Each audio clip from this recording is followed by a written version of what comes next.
सच्चो सतराम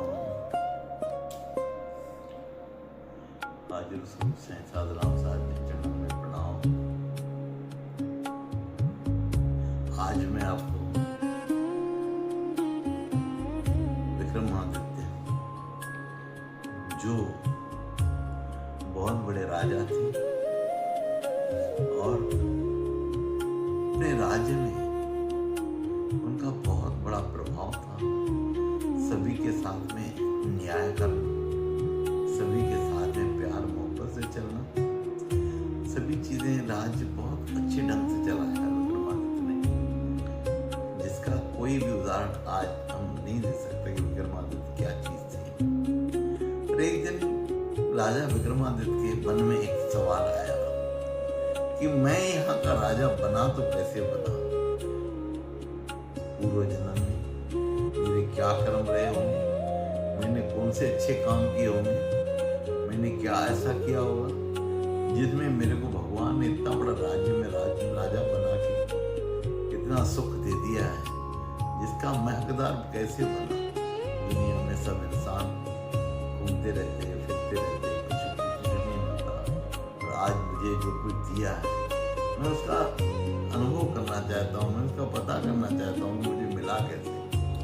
तो उन्होंने अपने एक वजीर को बुलाया कि जितने भी बड़े बड़े शास्त्री है, विद्वान है, जो पंडित है, जितने लोग होंगे जो भविष्य बताते होंगे या पिछले जन्म में का कर्म बताते होंगे, उन सबको बुलाओ और सबकी मीटिंग लो।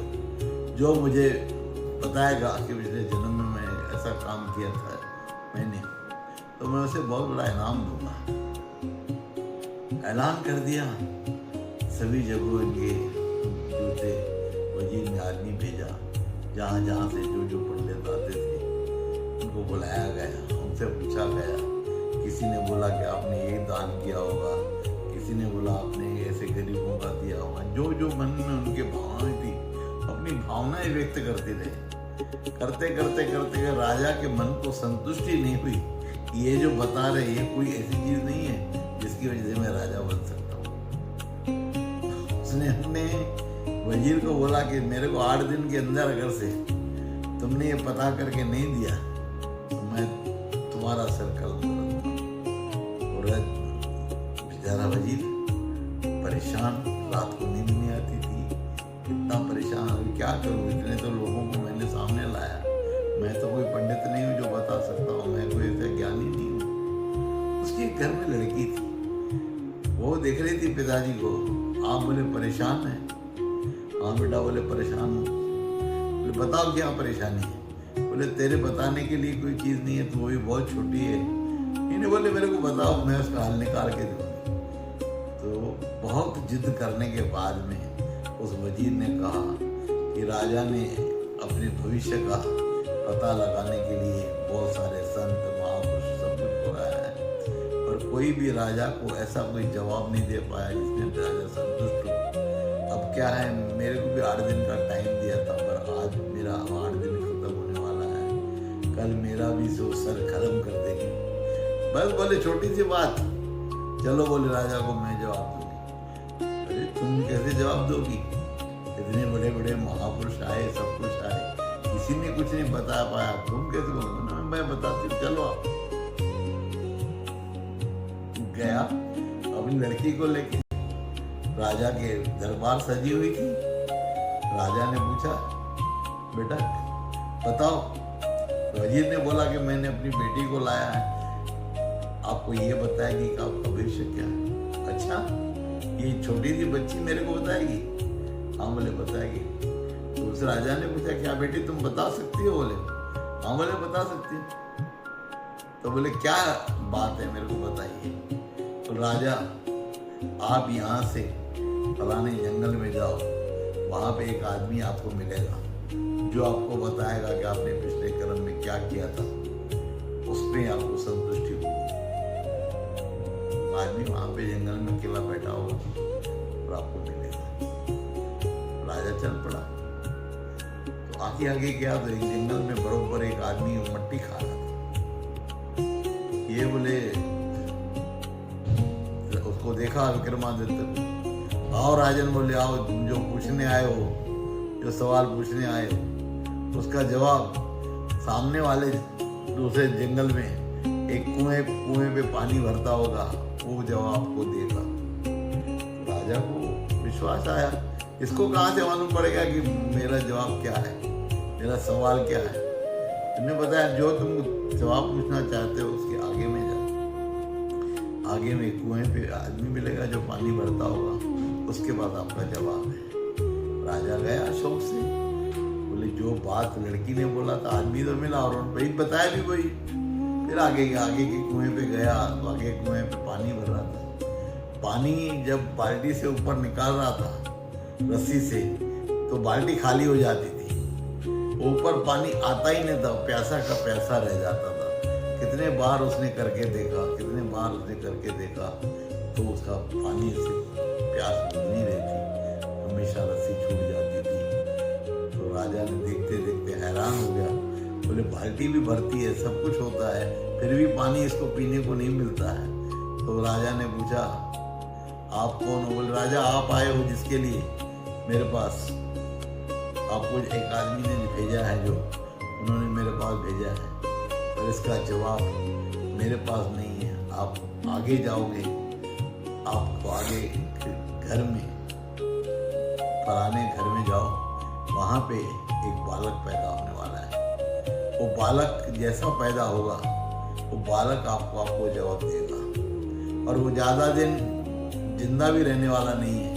जैसा बालक जने वैसा आप अपनी गोदी में ले लेना, तब आपको बालक को पूरी आपकी हिस्ट्री बताएगा। नहीं बालक मर जाएगा तो आपकी हिस्ट्री कोई नहीं बताएगा। राजा बड़ा हैरान, बोले ये भी बोल रहा है सही, उन्होंने भी सही बोला, और जाके फिर उस घर में जाऊं, मैं जाके पता लगाऊं। राजा की इच्छा बहुत थी मेरे को पता लगाने की, इसको लगा के मेरे को पूछ के ही जाऊंगा मैं, बिना पूछे तो मैं जाऊंगा नहीं। राजा ने घोड़ा दौड़ाया, उस शहर में आके पूछा, पता किया, जिस घर में लड़का पैदा होने वाला था। पहले तो लोग डर गए, राजा हमारे घर में कैसे आया? बोले मेरे को यहाँ पे तुम्हें डिलीवरी होनी है, बच्चे से बात करना है। लोग परेशान थे, बच्चा पैदा होगा इनसे बात कैसे करेगा?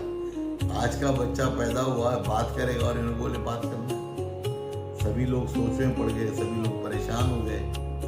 आखिर राजा था, उसको अपने घर में बिठाया, एक आध घंटे में डिलीवरी हुई, बच्चे को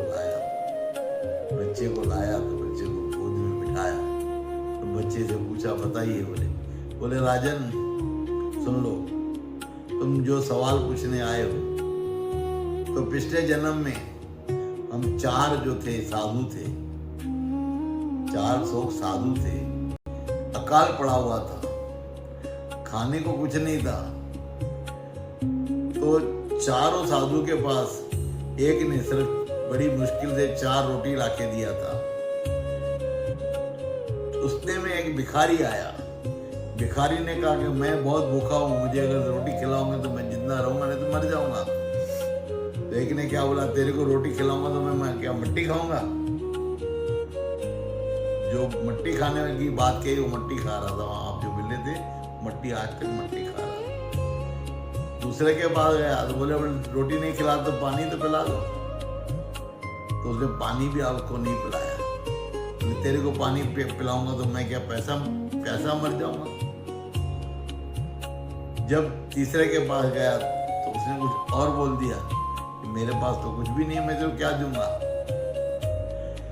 तो आपके पास आया तो आपने क्या किया, रोटी भी खिलाया, पानी भी पिलाया, उसकी सेवा भी की। जैसे उनको खिलाया, आप भी उतने भूखे थे कि अगर से वो रोटी नहीं खाते तो आपका भी मरना तय था, पर आपने रोटी भी खिलाया, पानी भी खिलाया।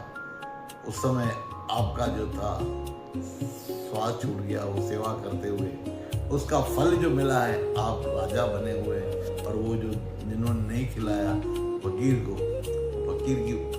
फकीर नहीं था, एक भगवान ने उनकी परीक्षा ली थी कि कैसे इस दुनिया में लोग एक साथ रहते हैं, साधु संत क्या करते हैं।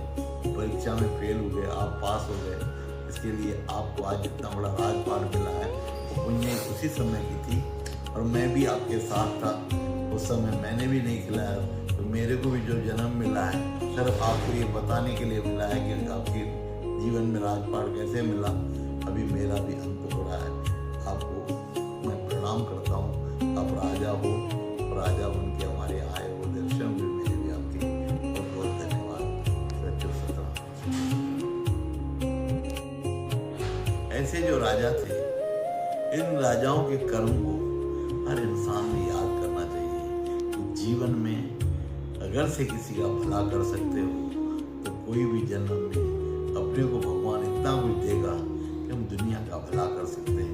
राजा विक्रमादित्य से हमें सीखने के लिए यही चीज़ मिलती है, दूसरों का भला करने में ही अपना जीवन होगा, सफलता मिलेगी। इतना बड़ा राजपाट जो विक्रमादित्य को मिला, आज दुनिया उसको याद करती है। और आप भी किसी न किसी के भूखे को, प्यासे को खिलाओगे पिलाओगे, आपका कर्म भी अच्छा होगा, आगे चल के आपकी लाइफ भी अच्छी बनेगी और आप भी सुख पाने के योग्य बन जाएंगे। ऐसी प्रभु परमात्मा को प्रार्थना करता हूँ कि सबके मन में दूसरों के लिए दया आना चाहिए,